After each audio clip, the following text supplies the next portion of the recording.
कि हमारे मोहल्ले में आज भी अगर किसी लड़की की शादी के बाद विदाई हो रही हो तो इतना उसके माँ बाप आंसू नहीं बहा रहे होते जितने मोहल्ले के लड़के।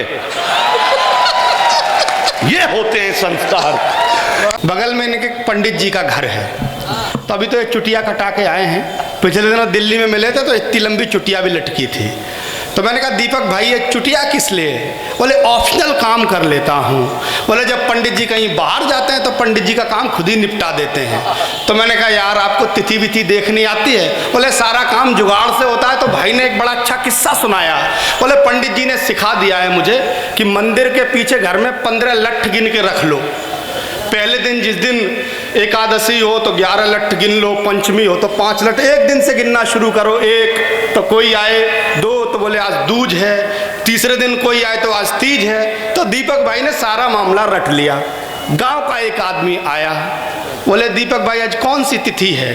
तो दीपक भाई रोज लट्ठ गिनते थे, तो कमरे के अंदर गए, गिन के आए 1 2 3 4 5। बोले आज भैया पंचमी है। तो वो समझ गया यार पंडित तो बड़ा होशियार है। अगले दिन पट्टा फिर आ गया, तो दीपक जी फिर अंदर गए, बोले 1 2 3 4 5 6, बोले आज छठवीं है। तो वो समझ गया कि यार ये तो होशियार। एक गांव का आदमी देख रहा था मामला। दीपक जी कहीं घूमने गए, वो पीछे कमरे में घुसा और सारे लट्ठ गड्ढमड्ढ कर दिए। और जैसे ही दीपक जी आए तो खड़ा हो गया, बोले दीपक जी आज कौन सी तिथि हो गई? तो दीपक जी उठे, अंदर कमरे में गए तो देखा लट्ठ गड्ढमड्ढ। लौट के आए, बोले लल्ला आज तो घपड़ चौथ हो गई है। तो अद्भुत आइटम है। जोरदार तालियां दीपक के लिए। मेरे यहाँ पर एक मित्र का विवाह हुआ, शादी हुई, मैं भी शामिल हुआ। अगले दिन दुल्हन को विदा करके लाना था। जैसे ही दुल्हन की विदा की रस्म शुरू हुई, दुल्हन रोने लगी। देखकर भावुक हृदय दूल्हा भी रोने लगा।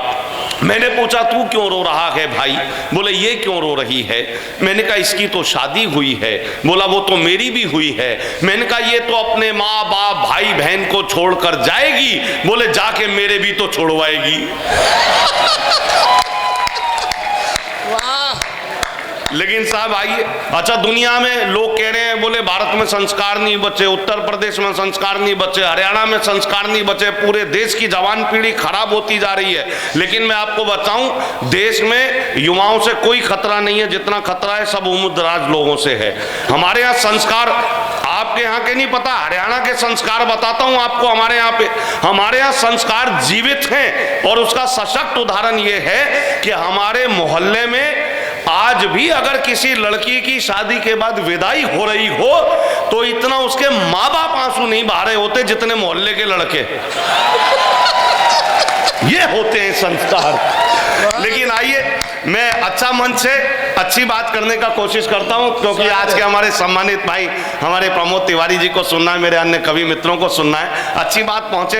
हालांकि मैं जानता हूं हर आदमी कैलकुलेटिव है। यहाँ पे ये जितने ऊपर बैठे हैं, ये जितने नीचे बैठे हैं, पूरी दुनिया में जो भी आदमी है वो सारा कैलकुलेटिव है, पहले अपना हिसाब करके बैठता है। मैं तो अभी पिछले दिनों आया मनोज भैया के घर, मनोज भाई ने भोजन कर रहे थे, मुझे कहा सही समय पर आए, बैठो भोजन ग्रहण करो। मैं बैठ गया, बैठकर भोजन ग्रहण किया। जैसे ही उठने लगा तो हमारे संचालक भाई मनोज कहने लगे दीपक भैया 1 रोटी और लो, 1 रोटी और लो। मैंने कहा नहीं भैया पहले ही 6 खा चुका हूं। बोले नहीं खाई तो तुमने 8 हैं, पर गिन कौन रहा है? लेकिन दोस्तों आइए, मैं जोड़ने की कोशिश करता हूं कि हवा का काम है जलते चिरागों को बुझाने का। हवा का काम है जलते चिरागों को बुझाने का, हमारा फर्ज है अंधियार में दीपक जलाने का। हमारा फर्ज है अंधियार में दीपक जलाने का। हमें महसूस करना हो तो आंखें बंद कर लेना, पता कुछ भी नहीं होता फकीरों के ठिकाने का। बहुत सारे बच्चे पीछे विभिन्न आवाजें निकाल रहे हैं, और मैं आपको बताऊं बच्चे पैदा ही नहीं हो रहे आजकल। पेंटियम 4 प्रोडक्ट पैदा हो रहे हैं विंडो 8 वर्जन में। मैंने पिछले दिनों एक पढ़े लिखे बच्चे से पूछ लिया, इंग्लिश माध्यम स्कूल का बच्चा था। मैंने कहा बेटा which are your favourite books? बोला my father's chequebook and passbook. एक बच्चे से और पूछ लिया, मैंने कहा बेटा भारत में सबसे ज्यादा बर्फ कहां गिरती है? बोला सर विस्की के गिलास में। एक हिंदी माध्यम का बच्चा भी था, उससे भी मैंने पूछ लिया। मैंने कहा बेटा गाली को हिंदी में कैसे परिभाषित करते हैं बताओ।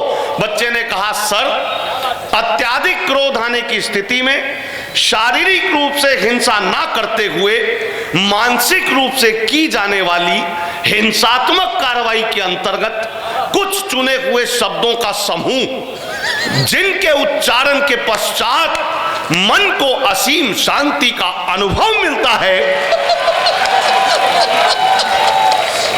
उसे हम गाली कहते हैं।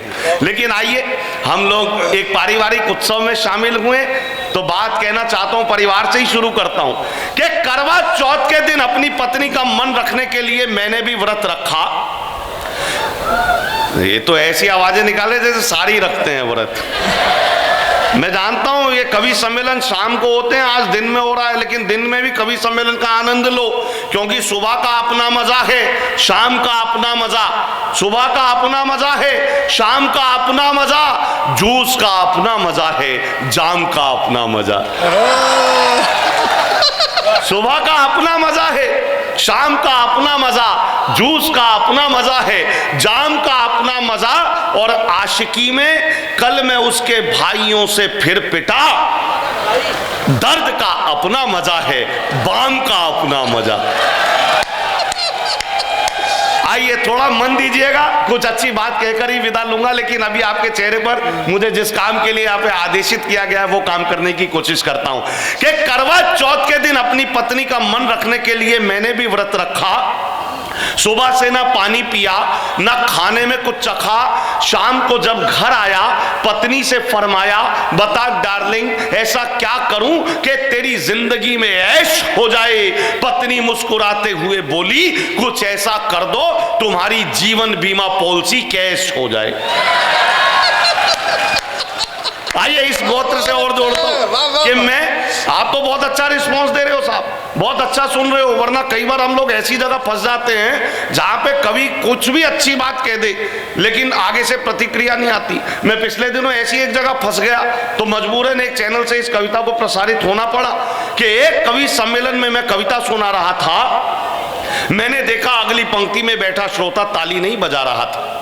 मैंने उससे पूछा, क्यों भाई साहब, आपको कविता में मजे नहीं आ रहे, आप ताली नहीं बजा रहे? वो बोला, ऐसी बात नहीं कि मैंने कवि सम्मेलन के स्वाद नहीं चखे हैं, पर मैं ताली खुद क्यों बजाऊं, अमीर हूं, ताली बजाने के लिए आदमी रखे हैं।